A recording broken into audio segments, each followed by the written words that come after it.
A partir de este momento, te entregamos una clave para ingresar a China, para descifrar y descubrir la realidad y potencia de un país increíble. Clave China, mucho más que un programa radial, un viaje a un país, casi continente. Hola, ¿cómo están? Gracias por este nuevo encuentro entre ustedes, nuestros fieles oyentes y Clave China.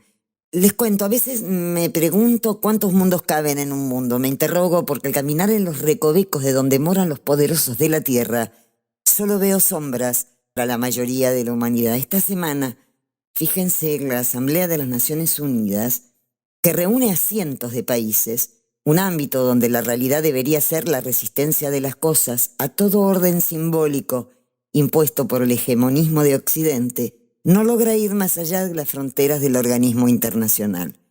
Es así que Donald Trump inundó la sala con loas a su política unilateral, al viejo y aún vigente estilo imperial. El avant premier ya lo tuvimos con las declaraciones del secretario del Tesoro Scott Bessent, que en el caso de Argentina ofreció $20.000 millones para salvar de la crisis económica y política al gobierno argentino. Un salvavidas de plomo, estiman algunos, que no llegará, parece, a las costas de los jubilados ni de los médicos, tampoco de los discapacitados. Como le indica la historia de Latinoamérica, nada es ni será gratis. Una de las intervenciones más importantes y fuertes fue la de Petro, presidente de Colombia, quien dirigió su crítica a la política exterior de los Estados Unidos, enfocándose en su presencia militar en el Caribe y en las operaciones que está realizando frente a ella. Y luego se refirió a la situación de Medio Oriente con énfasis en la causa palestina, el fin de la guerra y el reconocimiento del Estado de Palestina al que ya se han sumado varios países. Razón por la cual la delegación norteamericana, en respuesta, abandonó la sala. Por su parte, Luis Ignacio da Silva aludió críticamente a las sanciones arancelarias que el gobierno de Trump impuso a Brasil para intentar detener un juicio al expresidente Jair Bolsonaro por tentativa de golpe de Estado, fehacientemente comprobado por la justicia brasileña y condenado a 27 años de cárcel. Por su parte, Boric, el presidente de Chile, calificó la negación del cambio climático sostenido por Trump no como una opinión, sino directamente como una mentira. Dijo que Estados Unidos no cree en la ciencia y eso es irracionalismo. Y ese irracionalismo se llenó filosóficamente en Alemania y fue la antesala de Hitler en 1933. El presidente de Bolivia, por su parte, Luis Arce, sostuvo que la verdadera amenaza a la democracia no proviene del comunismo, sino de las élites económicas y políticas que buscan frenar procesos emancipadores de los pueblos. Solo he hecho referencia, claro, a 4 países, son 193 los que están representados e intentan reflexionar para adoptar medidas que van desde la guerra Ucrania-Rusia, Israel-Hamás, cambio climático, desigualdad de género y los dilemas éticos que plantea la inteligencia artificial. Y por último les cuento que Venezuela ha decretado el estado de conmoción interior ante la posible agresión de los Estados Unidos, que bajo el argumento no comprobado de que Venezuela protege al narcotráfico, está amenazando sus costas. Sumemos a Ecuador, quien se ha consolidado como socio estratégico de los Estados Unidos, no en materia comercial, sino enviando fuerzas militares para luchar contra el narcotráfico, en un escenario de fuertes protestas sindicales y sociales contra el extractivismo. Claro, Estados Unidos ha declarado una guerra estratégica y no es solo arancelaria, a la que suma la instalación de nuevas bases militares, por ejemplo en Argentina, en Tierra del Fuego. En su supuesta lucha contra el narcotráfico, que suma como aporte a los diferentes países, lucha que no ha dado resultado en su país. La contracara de esta política es China, principal socio comercial de la región, que aboga en cada ámbito internacional por el multilateralismo y aporta al desarrollo, la cooperación y el intercambio de los países que integran el sur global.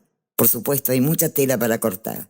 No hemos dicho todo porque todo es mucho largo y complejo, como la historia de dominación y resistencia de la humanidad. Vamos corriendo hacia un camino que nos gusta mucho, que es el camino de la música. Nos relajamos y luego retomamos con más Clave China.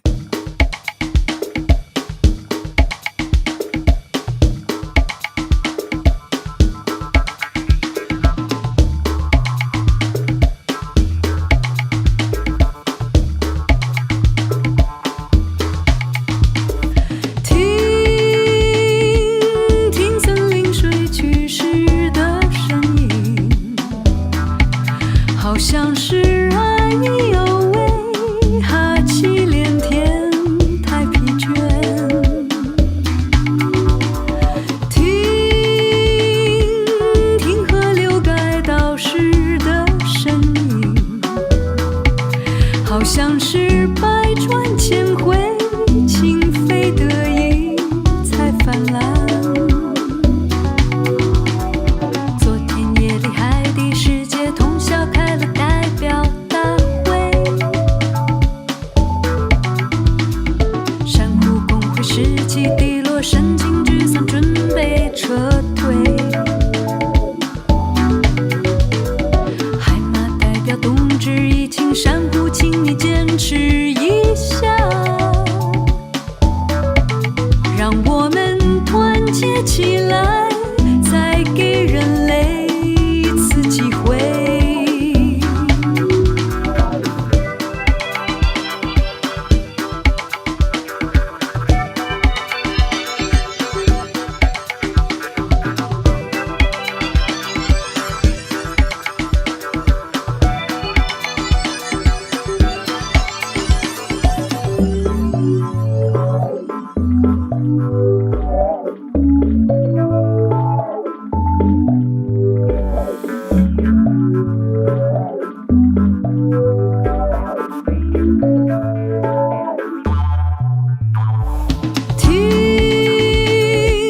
听蜜蜂虫繁殖的声音，好像是风尘仆仆舍不得花儿的有情人。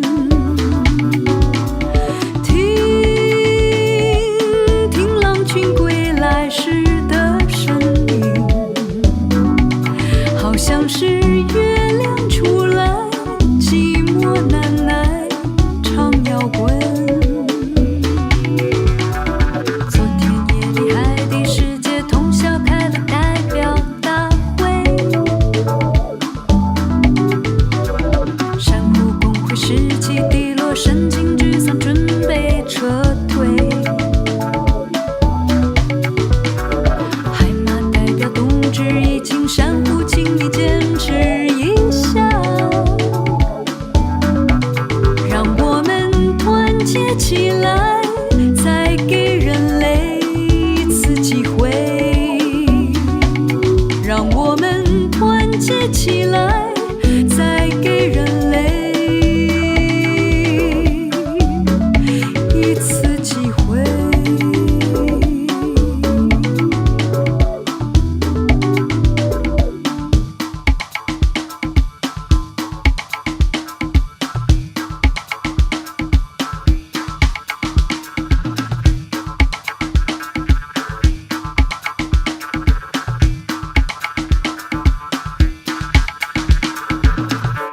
Y como siempre, China en clave de noticias, el segmento informativo con las noticias más destacadas del país asiático, en la voz de Enrique Gon, del Grupo de Medios de China. Y así lo presentamos.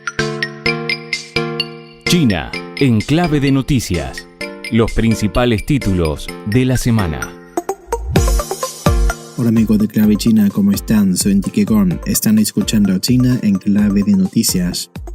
El presidente de China, Xi Jinping, asistió la noche del 24 de septiembre a una gala para conmemorar el 70º aniversario del establecimiento de la región autónoma uigur de Xinjiang, en Urumqi, la capital regional. Xi Jinping se reunió a personas de todos los grupos étnicos para presenciar en Urumqi la gala Xinjiang Hermosa.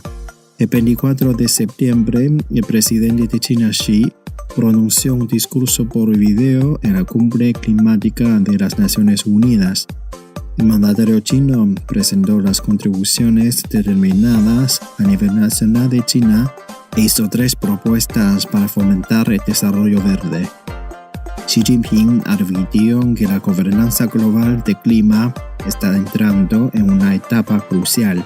Por ello, instó a la comunidad internacional a mantenerse enfocada en la dirección correcta, tomar acciones de forma incansable e incesante, impulsar la implementación de las contribuciones determinadas a nivel nacional, el núcleo del Acuerdo de París y de la consecución de sus objetivos a largo plazo.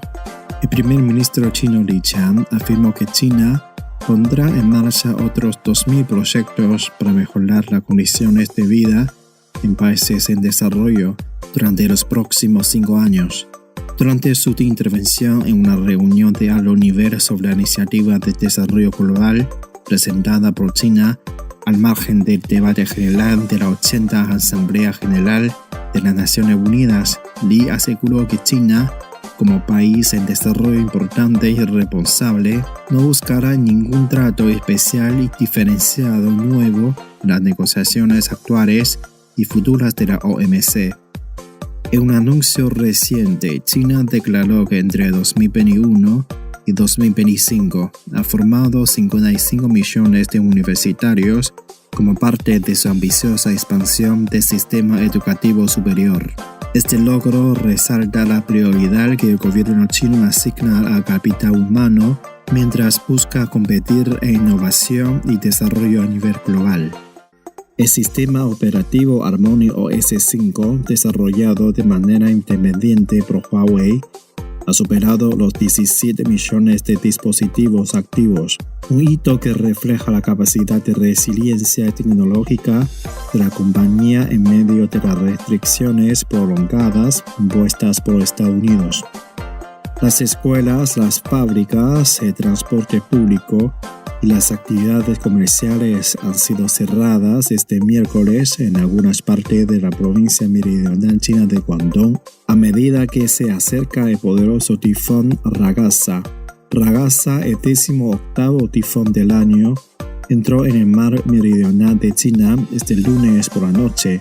El Centro Meteorológico Nacional de China mantuvo este miércoles la alerta naranja, la segunda situación de mayor gravedad en el sistema de alerta meteorológica codificado por colores de 4 niveles de China. Se prevé que el tifón traiga consigo fuertes lluvias y vendavales.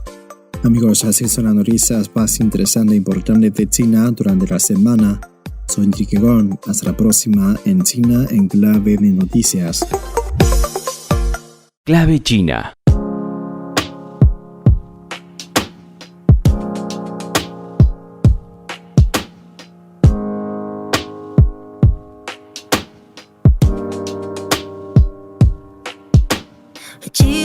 几次相遇就在秋天，还记得红色落叶闪烁你的双眼，还记得当时彼此微笑害羞的脸，一见钟情的魔咒就在那个瞬间，当世界仿佛为我们让一切停顿，我才有更多时间把那额头亲吻，后面故事该怎么写我们的剧本，希望是飘雪的天必让心愿作证，谁都没想过现在的结果如此失落，你还在推脱，到底是谁去先，谁又离开我，回忆能继续往这旁，谁又该退缩，不住后悔坠入爱河那个抉择，忍不住后悔现在难过这份脆弱 Too young I was too young，和你的路我才学会成长，是经历和夜的对峙才期待阳光 Too young I was too young Too young Too young Too young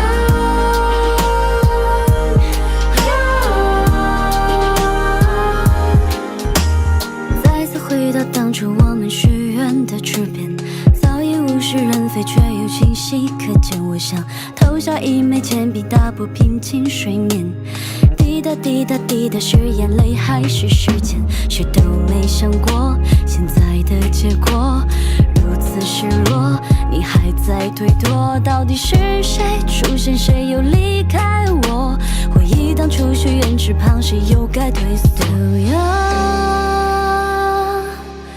Too young Too young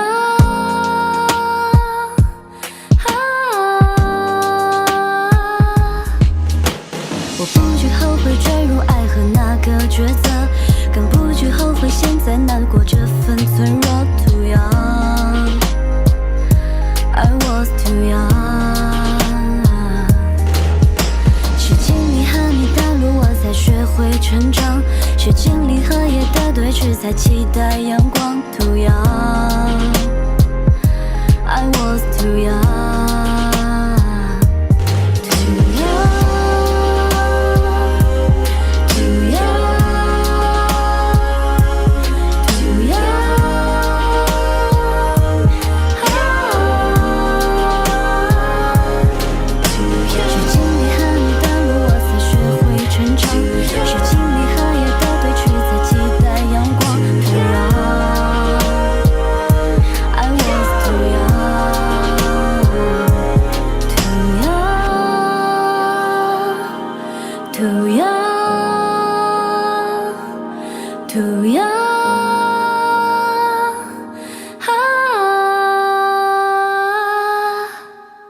Y la voz de China también llegó al recinto de las Naciones Unidas, en este caso tras suscribir la Declaración de Nueva York, que respalda la resolución de 2 estados para Israel y Palestina. En este momento crucial, apoyamos todos los esfuerzos que contribuyan a una solución política de la cuestión palestina. Continuaremos trabajando con la comunidad internacional para poner fin a la guerra en Gaza, aliviar la crisis humanitaria, impulsar la solución de 2 estados y, en última instancia, lograr un arreglo integral, justo y duradero. Se suma a lo que acabamos de escuchar el llamamiento a la comunidad internacional para que practique el verdadero multilateralismo. Esta fue la posición de China. Nos oponemos a los países que tergiversan el significado de la ley internacional. Consideran que su voluntad es el orden internacional basado en la ley, lo imponen al resto del mundo y desacatan deliberadamente los derechos legítimos de otros países violando el imperio de la ley internacional. También nos oponemos a los países que menosprecian los acuerdos internacionales haciéndolos pedazos de forma arbitraria y con dobles estándares. No tienen credibilidad. Los países en cuestión deberían reflexionar sobre sus propias acciones. Zhang Jun llamó a los países a proteger la autoridad de la Carta de la ONU, defender el orden internacional basado en el derecho internacional, garantizar una participación equitativa de todos los países en los asuntos internacionales y dejar de imponer sanciones unilaterales que violen la ley internacional.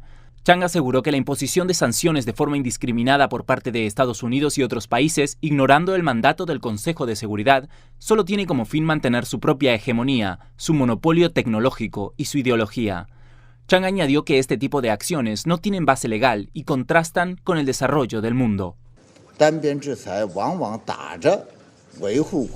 Las sanciones unilaterales en nombre de la protección de la ley internacional y la implementación de las resoluciones del Consejo de Seguridad han sometido a la ONU a acusaciones infundadas y han debilitado la autoridad del multilateralismo. Urgimos una vez más a los países relevantes a dejar de imponer de inmediato sanciones unilaterales y llamamos a la comunidad internacional y a todos los países a proteger la equidad, la justicia y la independencia y a resistir y contrarrestar conjuntamente estas acciones ilegales. Finalmente fue el mismo Xi Jinping quien pronunció un discurso por video en el marco de la cumbre climática de las Naciones Unidas. Estos fueron sus principales conceptos. Xi Jinping advirtió que la gobernanza global del clima está entrando en una etapa crucial. Por ello, instó a la comunidad internacional a mantenerse enfocada en la dirección correcta, tomar acciones de forma incansable e incesante e impulsar la implementación de las contribuciones determinadas a nivel nacional, el núcleo del Acuerdo de París y de la consecución de sus objetivos a largo plazo. En segunda instancia, subrayó que la transición verde debe servir para reducir la brecha norte-sur y reiteró que los países desarrollados deben tomar la delantera a la hora de cumplir sus obligaciones de reducción de emisiones y proporcionar más apoyo a las naciones en desarrollo. Finalmente, destacó que es menester que los países fortalezcan la colaboración internacional en tecnologías e industrias verdes para subsanar el déficit en la capacidad de producción verde. En su discurso en vídeo en la cumbre climática de la ONU, Xi también presentó las contribuciones determinadas a nivel nacional de China. Hasta 2035, China reducirá las emisiones netas de gases de efecto invernadero de toda la economía entre un 7% y un 10% desde los niveles máximos. Incrementará la proporción de los combustibles no fósiles en el consumo energético total a más del 30%. Ampliará la capacidad instalada de energía eólica y solar a más de 6 veces los niveles de 2020. Aumentará el volumen total de las existencias forestales a más de 24.000 millones de metros cúbicos. Convertirá los vehículos de nuevas energías en la corriente principal en las ventas de nuevos vehículos, expandirá el mercado nacional de comercio de emisiones de carbono y establecerá básicamente una sociedad adaptativa al clima. CGTN en español. Clave China.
hoy nos centramos también en Brasil, uno de los países más importantes de la región. Charlamos con el colega Darío Pignotti, a quien le consultamos en qué punto está el gobierno y la sociedad brasileña en relación a las fuerzas de derecha que sigue comandando Jair Bolsonaro, condenado a 27 años de prisión por el intento de golpe de Estado.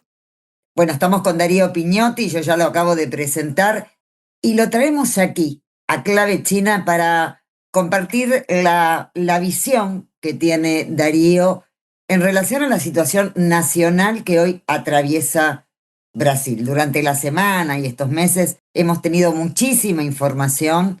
La sentencia a prisión por 27 años de Jair Bolsonaro fue bien recibida por quienes compartimos este perfil peligroso de Jair Bolsonaro, que aún sigue siendo peligroso, tengo entendido, ¿no, Darío? Por eso quería que me cuentes un poco el panorama. Más allá del fallo de la justicia, ¿qué es lo que está pasando hoy en Brasil en relación a este tema? Lidia, buenas noches y agradecido de ser convidado a Clave China una vez más, donde tus participaciones, tus preguntas son sumamente inspiradoras, instigantes. Bien, lo que está atravesando Brasil es una nueva fase de una guerra híbrida declarada por Jair Bolsonaro tan pronto llegó al gobierno en enero de 2019, que luego se encarnaría en la estrategia para mantenerse en el poder, y tal como quedó demostrado a través de evidencias, de confesiones, de documentos y de harto material probatorio a lo largo de los meses del juicio, concluido simbólicamente el 11 de septiembre de 2025, en el aniversario del golpe de Estado que derrocó a Salvador Allende en Chile. Una coincidencia que tiene más de una connotación, pero por lo menos la más destacada es que un militar pinochetista, como es Bolsonaro, al ser condenado fue el primero en la historia moderna de Brasil que fuera sometido a la justicia, procesado y finalmente condenado, junto con generales del más alto rango, generales de 4 estrellas, 3 generales de 4 estrellas y un ex jefe de la Marina. Pero lo que cuenta aquí es que luego de esa sentencia, que en todo caso es un momento alto de esa guerra híbrida de Bolsonaro contra la democracia brasileña y contra el pueblo brasileño, hoy el capitán retirado del ejército está purgando una prisión domiciliaria a unos 4 o 6 kilómetros de donde te hablo, Lidia, aquí en Brasilia, en la zona sur de la capital, y aguarda a que el fallo del Supremo Tribunal Federal sea formalizado y su prisión lo mismo. La circunstancia que atraviesa Brasil es desde varios puntos de vista singular. Uno de los puntos de vista es el que te mencionaba hace un instante. Es la primera vez en la historia de Brasil que un grupo de militares que perpetraron un golpe o lanzaron un golpe de Estado por poco no victorioso son procesados y son condenados. En ese sentido, Brasil se ha latinoamericanizado, por fortuna, y se ha igualado con la historia de otros países de la región, como Chile, Argentina, Uruguay, Bolivia, donde cada uno con su intensidad y cada uno con su modalidad llevó adelante investigaciones, procesos, y en algunos casos, probablemente el argentino es el que logró objetivos más ambiciosos, condenar a militares que participaron en golpes de Estado. Esto nunca había ocurrido aquí. El otro ángulo que puede ser considerado en estos momentos como importante es que, o por lo menos relevante, es que aquello que los bolsonaristas habían prometido ocurriría el día que su líder fuera privado de la libertad, esto es, que el país habría de estallar y que nada quedaría en pie, a esta hora no ha ocurrido. Es decir, la capacidad del bolsonarismo para hacer estallar el país probablemente no haya desaparecido como potencialidad, pero no se materializó. Y eso es una constatación.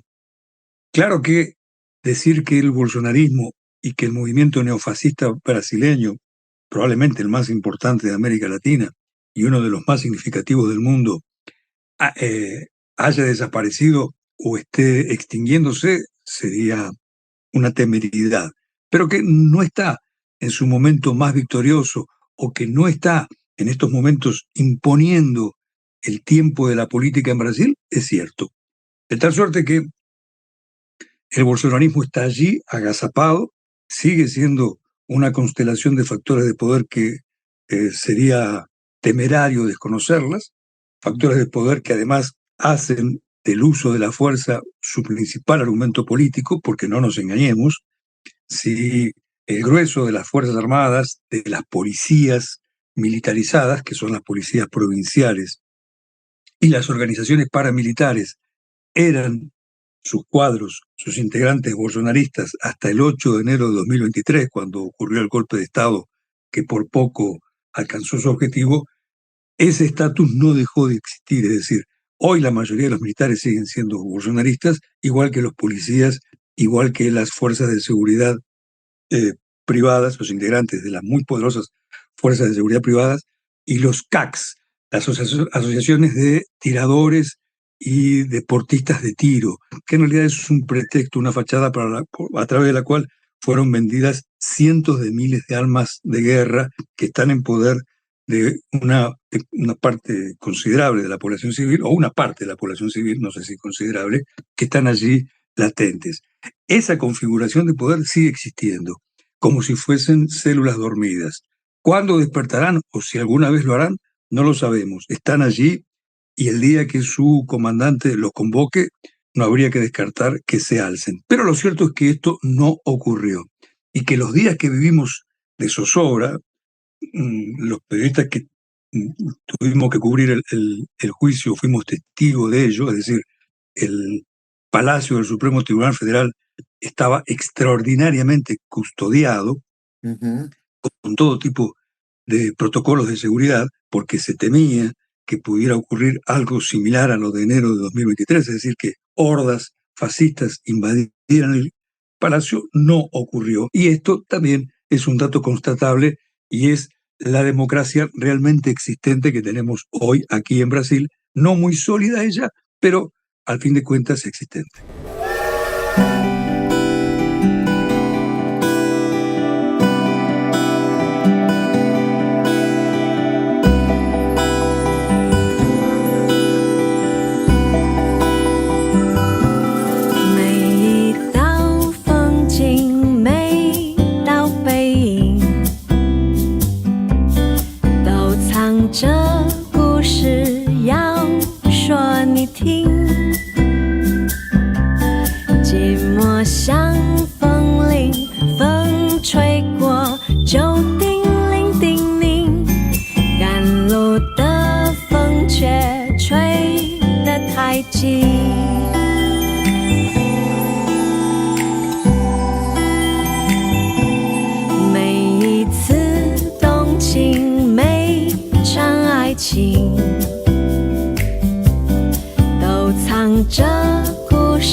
谁回家？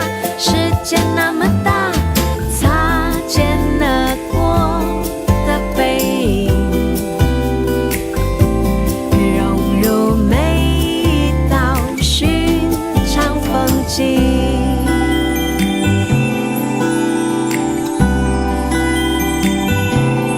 每一次动情，每场爱情。都藏着故事要说你听。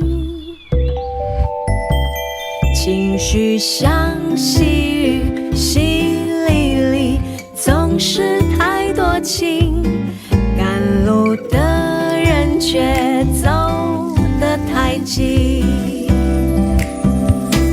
雨水哗啦啦啦啦，陪着我出发。我看雨不停下，沿途是水花，小桥流水人家，陌上开满花，他等着谁回家。世界那么大，擦肩而过的背影，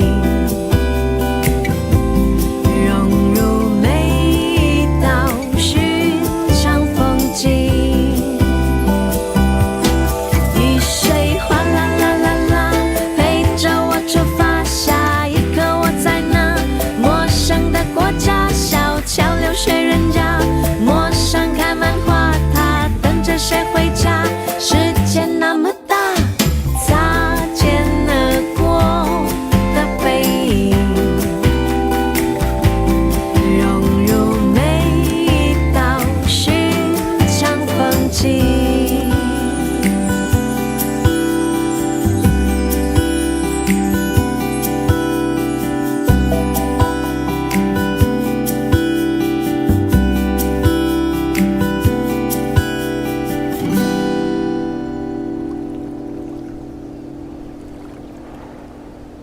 Y para los que recién se enganchan, estamos en diálogo con Darío Pignotti. En este momento de la charla lo estamos consultando por las relaciones entre Donald Trump y Lula da Silva.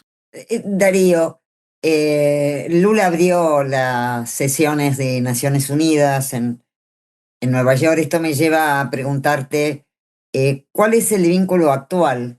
¿Qué tipo de tensiones, o si no las hay, pero presumo que sí, con Donald Trump, con Estados Unidos?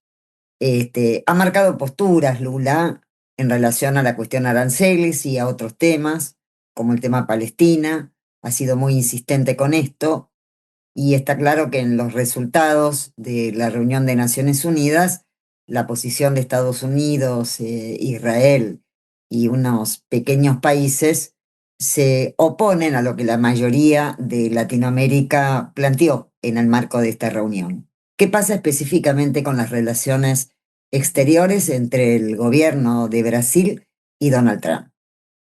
Hay una continuidad, Lidia, entre tu pregunta anterior y esta, porque realmente el principal o uno de los fundamentos de poder que siguen siendo argumentos o siguen siendo fundamentales para la influencia de Bolsonaro es su vínculo con el presidente norteamericano Donald Trump.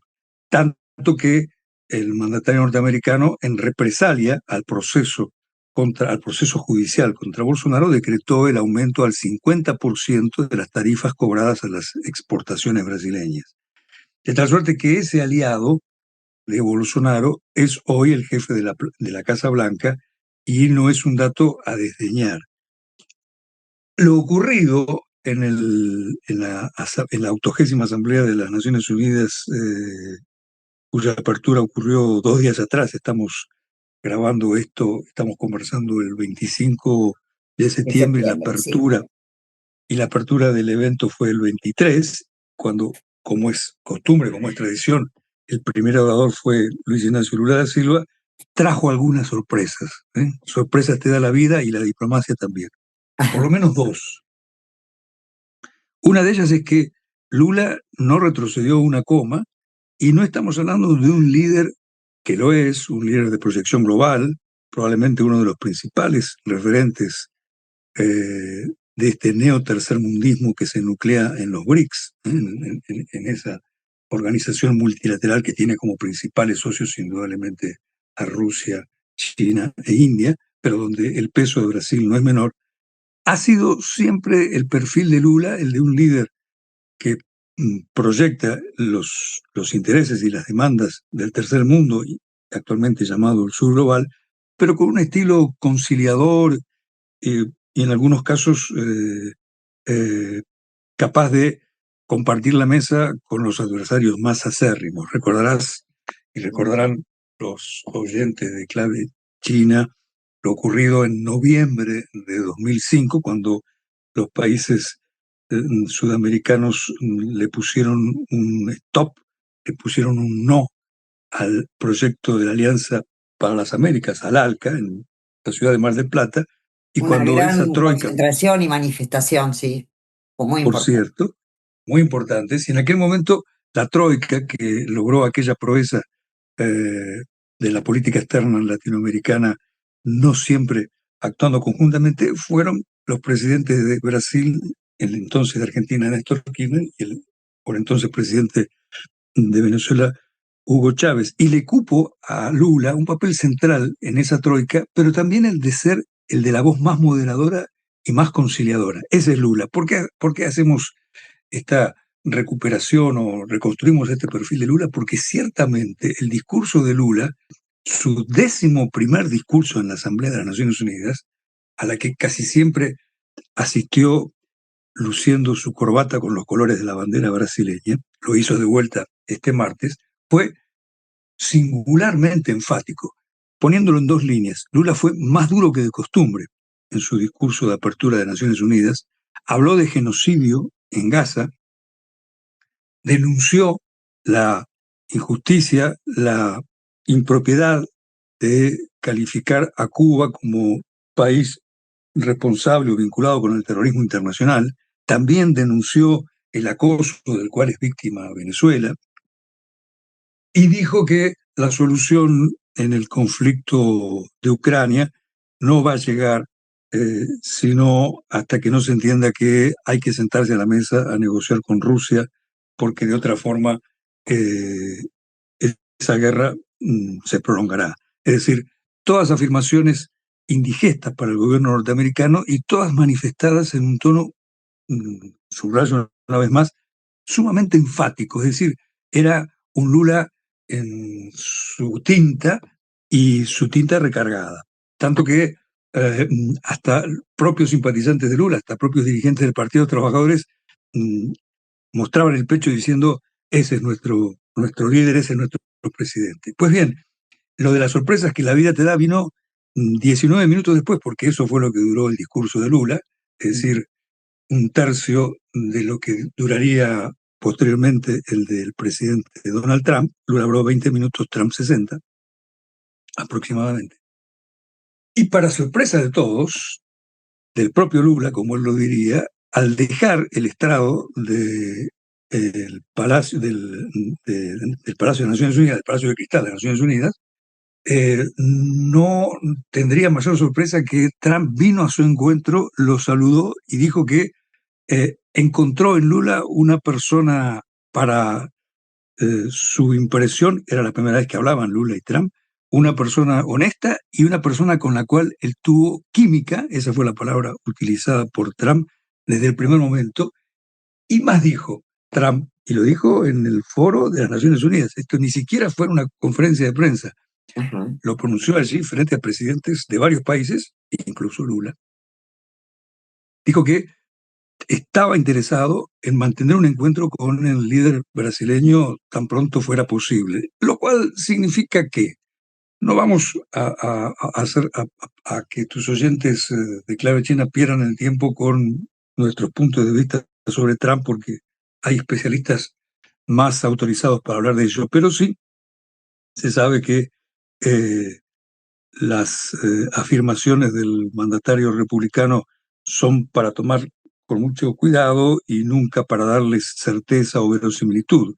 Pero haberlo dicho en el foro de las Naciones Unidas y haberlo expresado cuando ni el propio Lula esperaba que esto ocurriera, las cámaras de los canales de televisión brasileños mostraron en tiempo real cómo el canciller brasileño y asesores del presidente se miraban unos a otros sin creer lo que estaba ocurriendo, importa para aquello que fue el principio de esta conversación, cómo la declaración del presidente norteamericano dejó fuera de campo o con argumentos muy desconfigurados al presidente Jair Bolsonaro. Es decir, Bolsonaro vio como aquel que era en quien apostaba todas sus expectativas para presionar a Brasil y para que su condena fuera reducida, si no amnistiada, de buenas a primeras le dio la espalda y aceptó hablar con Lula.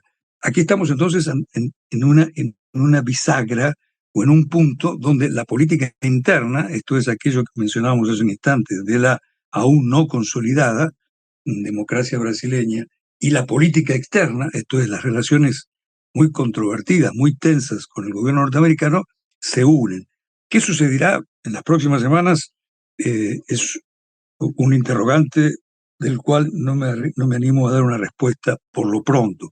Pero lo cierto es que quedó demostrado que la posición de Lula al adoptar un discurso vehemente y antagónico en todos los parágrafos, en todas las líneas y en todas las comas frente a lo que diría Trump minutos después, no fue algo que hiciera que el presidente norteamericano subiera el tono de voz con Lula. Por lo contrario, es decir, Lula se mostró más duro, más confrontativo, y de esto Trump optó por responder con estrecharle la mano y proponerle dialogar.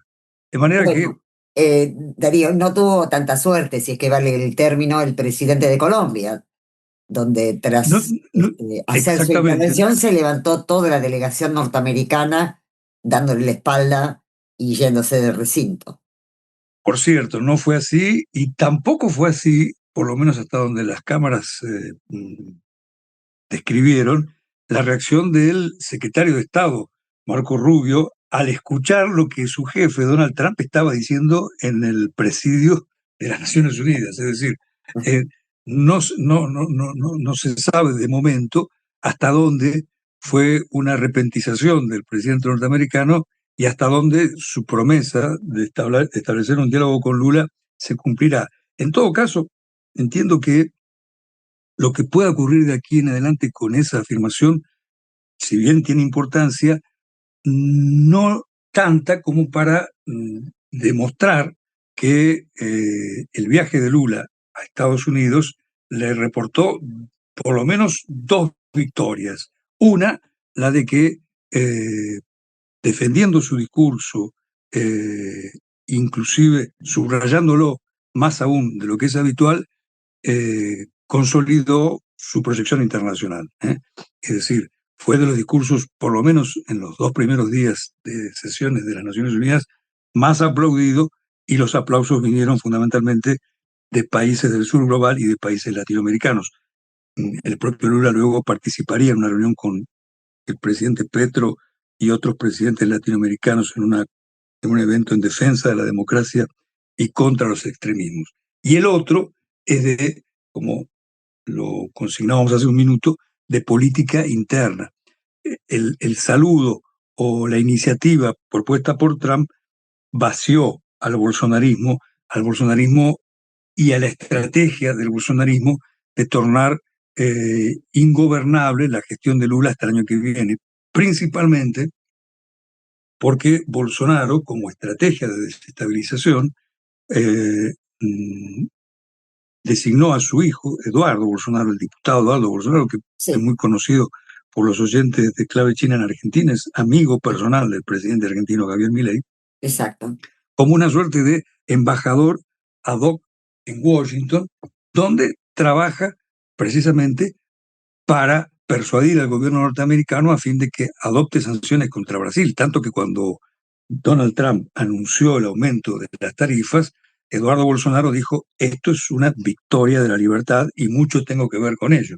Y hace una semana, cuando Lula estaba embarcando hacia Naciones Unidas, el hijo de Bolsonaro dijo: si Lula insiste en confrontar con Estados Unidos, si Lula insiste en perseguir a mi padre, lo próximo que voy a sugerir al gobierno norteamericano es que envíe cazas bombarderos F-35 para que ataquen territorio brasileño. Ese es el hijo de Bolsonaro, y eso te dará, Lidia, una dimensión de, por lo pronto, el traspié diplomático, si es que se puede llamar diplomático, a la estrategia de política externa de Bolsonaro. Aquello que en boca de Trump fue estoy dispuesto a negociar con Lula, obviamente representó una derrota en este ajedrez al cual le restan muchas movidas. La partida no ha concluido, pero por lo pronto, Bolsonaro padre en prisión domiciliaria en Brasilia y su hijo siendo desmentido por Trump en Nueva York son dos datos por los cuales seguramente hoy los Bolsonaro no están festejando. Bueno, Darío, te agradezco enormemente, realmente me has dado un panorama enorme, muy, muy rico en datos, y bueno, y te espero como siempre en Clave China, así nos tiras puntas de este país tan importante que es Brasil. Por algo Trump se acercó a Lula, ¿no? Creo que es un país que no se puede omitir. La próxima vez que me halagues con tu invitación, sabremos cuánto desierto hubo en esa promesa de Trump o si fue otra de sus mentiras. Ya lo sabremos. Bueno, un abrazo grande, Darío. Muchísimas gracias. Un abrazo.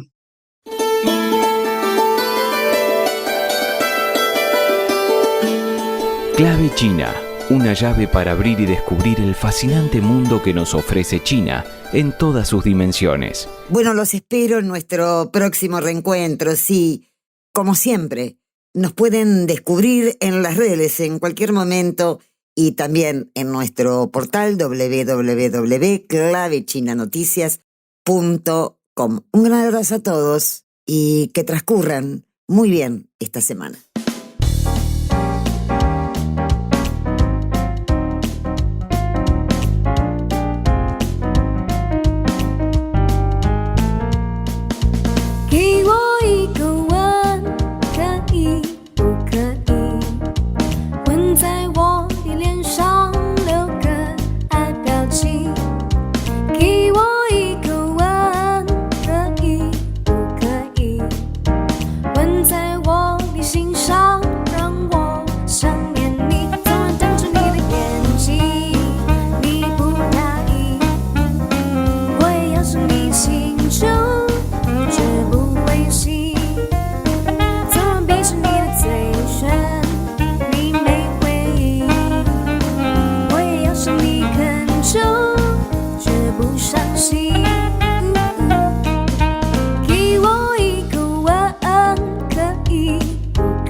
我